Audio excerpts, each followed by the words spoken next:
Assalamualaikum warahmatullahi wabarakatuh. Hari ini kebetulan saya dapat ini. Nah, ini saya dapat dari penjual kacang ya, penjual kacang yang di dekat rumah saya. Kebetulan sortirannya yang seperti ini atau yang sama sekali tidak memiliki nilai komersil atau yang tidak bisa dimakan manusia ya. Ini biasanya dipilihin seperti ini. Yang ini dibuang. Nah, ini tadi saya minta mau saya pakai untuk membuat lindi super ya. Salah satu bahan pembuat lindi super, tapi harus dibersihkan dulu ya.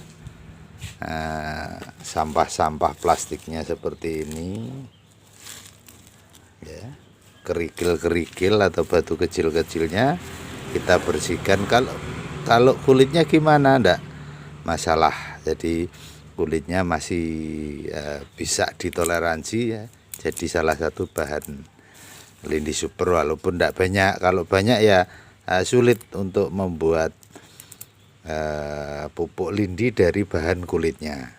Kalau dari kacangnya ini, nah ini kacang afkirnya ini kan sebagian besar kacang ya, kacang afkir. Coba kita lihat, ini dia, bagian besar adalah kacang afkir. Nah, ini untuk kacang ini sangat bagus untuk membuat pupuk, terutama untuk lindi super ya. Membuat pupuk lindi super. Kenapa demikian? Karena kacang ini mengandung asam amino ya. Pertama, dia sendiri sudah mengandung asam amino yang sudah jadi. Biasanya berbentuk asam omega atau asam yang lain ya, yang berasal dari kacang. Itu sudah jadi. Kemudian dia juga mengandung sebagian besar lemak sama protein. Nah, kita tahu lemak itu tersusun dari berbagai asam amino seperti yang saya jelaskan tadi, yaitu asam omega dan lain sebagainya ya. Kemudian proteinnya nih juga cukup lumayan tinggi, bisa sekitar 26 sampai 35% dari kacang itu adalah protein. Jadi otomatis protein itu nanti kalau setelah diurai oleh mikrobakteri bisa menjadi asam amino. Nah, disitulah kenapa saya optimis ini bisa sebagai salah satu alternatif ya, alternatif tambahan. Meski bagus mengandung asam amino yang sudah jadi maupun yang belum jadi berupa protein, kita tidak boleh memakai bahan ini secara dominan. Kenapa tidak boleh ya? Nanti mikrobakteri yang dominan itu akan mengganggu ekosistem tanah. Nah, ini bisa kita manfaatkan, tentu saja harus dibersihkan dulu. Ini coba, ini kebetulan tadi sudah saya sortir, ini saya bersihkan, dapat lumayan banyak. Ini tadi semua total kurang lebih sekitar 20 kilo ini tadi. Nah, ini coba saya tunjukkan. Nah, ini ada sampah-sampahnya ya, tentu saja karena dibuang sembarangan sama mereka ya, di tanah, di lahan pekarangan mereka. Jadi ada kerikil-kerikilnya, ada plastiknya seperti ini. Untuk kita ini ada juga bekas bungkus obatnya, ada bekas raffia, ada sisa dari karung. Ini kita harus bersihkan.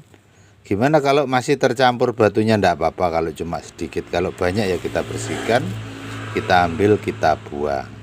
Caranya gimana untuk membuat lindi super? Mudah banget, mari saya tunjukkan. Nah, ini dia kacang afkirnya ya, kacang afkirnya yang tadi sudah saya bersihkan dari hal-hal yang tidak berguna untuk lindi ya. Nah, ini sudah saya bersihkan, tinggal kita masukkan. Nah, ini dia ember penampungan saya ya. Jadi seperti ini kita tinggal memasukkan saja, tidak usah repot-repot mikir. Jadi nanti kita masukkan, tapi ingat ya, setiap bahan maksimal hanya 5% saja. Supaya apa? Supaya tidak dominan mikroba tertentu. Nah, ini ada plastiknya, saya buang. Jadi agar tidak dominan ya, nah, mikroba tertentu itu tidak dominan. Nah, ini perkiraan saya kurang dari 5% ini ya. Nanti sisanya kita pakai untuk secara berkala, jadi tidak secara terus menerus ya. Ini baunya bau tengik, orang Jawa bilang tengik, atau biasanya kalau minyak goreng yang sudah lama tidak dipakai ya, sudah mau terurai, itu bau tengik. Nah, demikian juga kacangnya ini bau tengik. Apakah itu tidak bagus?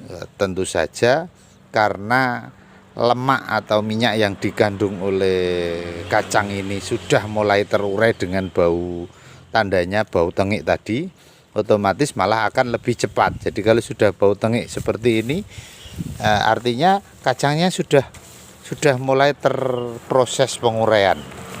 Nah, itu malah menguntungkan kita.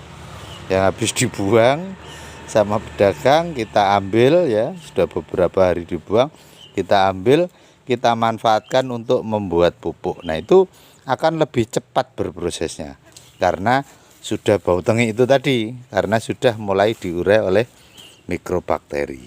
Oke, saya rasa cukup ya manfaat dari limbah kacang ini ya. Mudah-mudahan info yang saya sampaikan ini bermanfaat. Jangan lupa tetap tidak boleh lebih dari 5%, sebisa mungkin maksud saya ya. Di 5% saja. Nanti yang lain kita simpan dulu, atau tidak apa-apa diproses di tempat lain, misalnya di ember lain ya, dibiarkan dulu, tapi jangan dicampur total dengan pemrosesan lindi super. Nah, ini kita tunggu kurang lebih sekitar 3,5 bulan baru kita jemur, nanti hasilnya jadi lindi super yang sangat bagus. Oke, demikian, semoga bisa bermanfaat. Akhir kata, wassalam warahmatullahi wabarakatuh.